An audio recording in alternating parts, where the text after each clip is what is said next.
Chacun a son rôle. Moi, ce que je me sens investi comme mission, c'est de partager. Et crois-moi, tant que je partage, Dieu me bénit.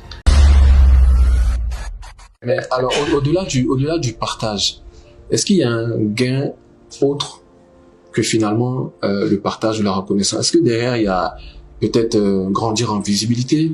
Peut-être certains pourraient dire peut-être des ambitions politiques, même si j'ai bien compris que tu n'es pas politique. Est-ce que derrière, il y a d'autres objectifs? Est-ce qu'il n'y a pas un agenda caché derrière? Si, l'agenda caché, c'est que dans 10 ans, on puisse avoir une génération de la jeunesse africaine qui va prendre conscience de ses obligations et qui aura les outils pour développer l'Afrique. Ça, c'est un bel agenda. C'est ça l'objectif. Et je le dis, je m'en cache pas. Vous savez, dans la vie, chacun a sa mission. Chacun a son rôle. Moi, ce que je me sens investi comme mission, c'est de partager. Et crois-moi, tant que je partage, Dieu me bénit. C'est quand j'arrête de partager que le gars il se fâche avec moi. C'est ça que les gens n'ont pas compris. Tu vois, j'ai des collègues qui m'écrivent, qui me disent mais tu donnes trop de secrets sur la chaîne YouTube, mais il faut comprendre la bénédiction qu'il y a derrière. Exactement. Après, moi, je suis croyant, donc c'est ma position. Tout le monde ne l'est pas, je le respecte. Mais respectons aussi ma position. Moi, je suis croyant, donc je crois à une entité supérieure qui régit tout. Et dans cette manière de régir les choses avec moi, tant que je partage, je m'en sors bien. J'aimerais prendre ton avis sur une chose. Tout à l'heure, tu parlais du chef gratuit. Alors, pour moi, c'est assez impressionnant de faire un événement d'une telle ampleur gratuitement. Et avant ça, tu disais que tu faisais tout le temps des conférences gratuites. C'est quoi le souci avec le gratuit en Afrique? Pourquoi, par exemple, si on fait une conférence, parce que moi j'ai fait ma dernière conférence avec mon consultant stratégie marketing, je lui disais mais pourquoi c'est pas payant? Il me disait que non, t'inquiète pas, moi j'ai l'habitude en Afrique, il faut mieux faire du gratuit. Je lui dis mais bon, moi j'ai fait l'Angleterre, le principe même du gratuit c'est pas très bien vu. Et il m'a dit non, faut faire du gratuit. Pourquoi des jeunes ivoiriens africains ne pourraient pas payer 5000 francs CFA par exemple pour assister à une conférence qui vaut des millions en termes de connaissances?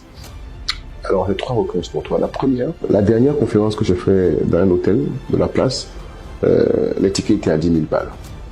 Une salle de combien? Peut-être 300-400 places. 300 places. 300-400 places, hein. C'est ça, non hein? On a fait, bien sûr, guichet fermé. Moi, je fais guichet fermé. Bon, je voulais militer. Avant ça, j'ai fait à l'hôtel Ivoire. Là-bas, c'était, je pense, 200 places. J'ai fait 100 000. Wow. En privé. Fermé. Guichet fermé. On n'attire pas le même peuple. C'est pas la même cible, c'est pas la même thématique. Donc d'abord, il y a un aspect marketing autour. Donc la même personne qui fait un projet, une conférence à 10 000 balles, il y a un public. Effectivement. Tu montes à 5 000 balles, il y a aussi un public. Le gratos aussi, il y a un public. Le gratos, il y a un public, tu vois. Donc d'abord, je te dirais qu'il y a d'abord un aspect marketing. Tout n'est pas gratuit. Hein. Moi, j'ai pas. Ah non, moi, ça fait des années que j'ai arrêté les conférences. Tu vois ce que je veux dire? Oui, ça fait. Ma dernière conférence là, quand on a fini de faire conférence au stade, 20 000 personnes. Oui, j'ai vu. Bon, après ça là, tu fais quoi?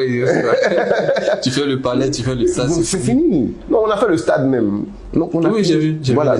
Donc par la grâce de Dieu, bon, après les conférences, et puis c'est fatigant quand même. C'est fatigant. Donc bref, il y a l'aspect marketing. Ça c'est la première réponse. La deuxième réponse, il y a la mentalité. Tu sais, est-ce que tu recherches de l'argent ou tu recherches à accompagner la jeunesse? C'est ça.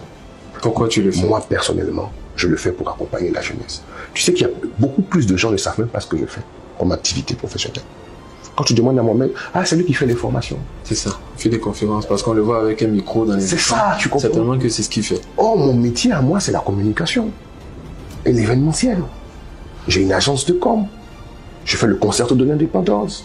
Je fais des concerts, je fais des forums économiques comme le salon, je fais j'ai des clients pour des événements particuliers, je fais des campagnes de sensibilisation pour l'État, je fais des campagnes d'implémentation. Là, tu es en train de tout dire là maintenant. Non, mais ça c'est mon travail, mes impôts sont dedans. Donc, non, mais tout ça c'est mon agence com. Tout ça c'est dans mon agence com. Oui, ça n'a rien à voir avec les sites. Non, ça n'a rien à voir avec ça. Mais, donc j'ai une activité. Mais peu de gens pourraient te dire, Mohamed fait de la com. Si tu rencontres un gars dans la rue, tu connais Mohamed Fofana, il fait quoi? C'est pas lui qui fait les conférences. C'est ce qu'on voit. C'est ce qu'on voit. Donc bref, dans ma mentalité, vraiment, j'ai cette envie de partage. Tu vois?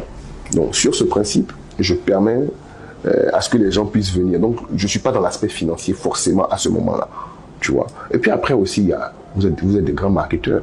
Il y a cette manière de traduire Tu fais gratuit, mais après, tu trouves la formule pour exploiter. C'est-à-dire que tu commences par le freemium et tu finis par le premium. Par exemple, voilà, tout ça. Bon, ça, c'est vous qui connaissez ça.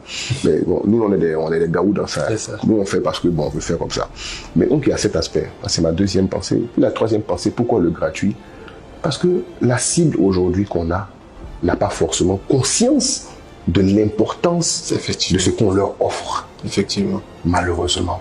Mais c'est en multipliant les actions que petit à petit, ils vont comprendre l'importance et qu'il y aura plus d'intérêt et qu'à ce moment-là, tu pourras mettre des barrières à l'entrée. Mais pas avant. Tu vois, Cédric, je suis. Tu vois, Cédric dit qu'il a eu envie de... Cédric dit qu'il a assisté à une de mes conférences, je sais plus, en 2012 ou en 2013. Et que ça lui a créé un déclic ce jour-là, il a voulu devenir entrepreneur. Wow. Si, c'est lui qui m'a dit ça. Mais c'est... Oh, Cédric, moi, je le vois de loin, je l'admirais. Je vois ce qu'il fait. Je dis, le jeune, il a trop de peps. Je suis fan de lui. Effectivement. Tu vois ce qu'il fait. Et lui vient me dire, c'est toi qui m'as donné ce peps. Il dit, c'est faux. Toi, même quand je te regarde même là, c'est toi qui me donnes même le peps. Tu vois le truc ou pas? Mais tu vois que dans la vie, tout ce que tu donnes te revient. Il dit, mais toi, tu te rappelles une fois, tu as fait une conférence dans tel hôtel là. Je dis, ouais. Il dit, mais il était là. C'est fou l'impact qu'on peut avoir, mais sans s'en rendre compte. Ça, c'est merveilleux. Et Cédric, à son tour, tu as vu sa communauté aujourd'hui. Il inspire des milliers de jeunes. Effectivement. C'est une graine que tu as semée qui Je dirais pas comme ça. C'est Dieu qui a fait son travail. Mais in fine, ces milliers de jeunes-là, ils ont existé parce que Cédric est venu à la conférence une fois. Et ces milliers de jeunes à leur tour vont engendrer d'autres personnes. La mentalité est en train de changer. Naturel, on rentre dans le... La mentalité est en train de changer. Bientôt, tu vas voir. Bientôt, tu vas voir que ça va. Même regarde-toi, aujourd'hui, tu as écrit 4 livres. Mais avec tes livres, c'est du partage, c'est de la connaissance que tu donnes. Il faut qu'un lise et qu'il en parle à un autre pour que l'autre l'achète. C'est ça. Ça va se faire. Merci. Merci, je reçois.